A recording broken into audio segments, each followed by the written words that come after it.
come to the side and move about depending. Okay. So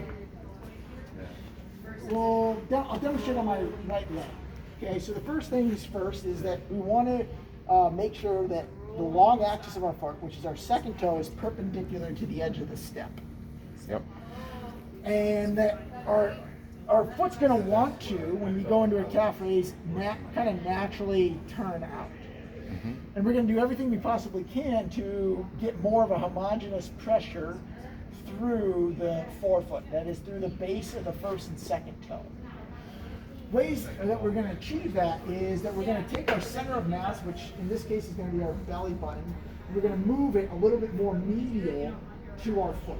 Traditionally, we want to like lean over our leg, and we're going to do just the opposite. So our vector of force is not only straight vertical, but it's also off to the opposite side. Simultaneously to that, I'm going to be in what I call a stride stance position. So the left leg here is going to be in a flexed position, not only at the knee, but also at the hip and the ankle. And that's going to allow me to better access my triple extension on the side. So it's going to be glute, quad, and calf.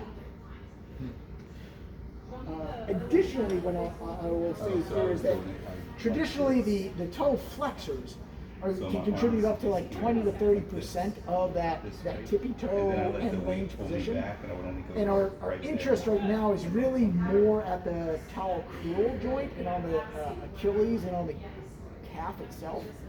So my toes would be like this. They'd be slightly extended, and then as I elevate my heel, I'm not driving in or hammer toeing into the ground. It's really more of this like neutral position such that I can slide a piece of paper onto my toes. If I was to demonstrate fully, it would look like this.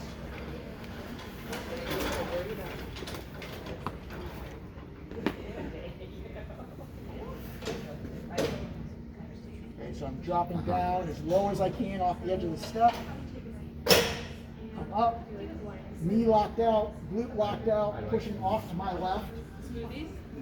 Slowly descending under control, and then dropping back down. The thing that we have yet to talk about, that we will now, is ensuring that we're getting a comprehensive development of all quadrants of the foot. Because when we walk or when we run or live about our life, our foot's not only just consistently working in this plane. It's here and there and this and that and this, and we're cutting and turning and all that. And so we need to try and hit those different angles.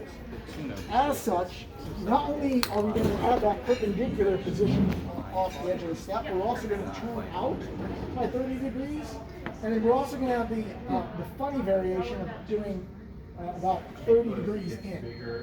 And this helps, again, not only from the comprehensive muscle development, but it also forces my ankle into having a forced inversion eversion. And the better tilting, or inversion and eversion I get of my calcaneus, the better dorsiflexion I will have. So if our goals are to try and maximize your dorsiflexion, as we've spoken about, then we're going to be using these resistance training inputs in order to try and get a little bit better leverage of a tilt that then allows the ankle to dorsiflex better. Okay. I think we're good.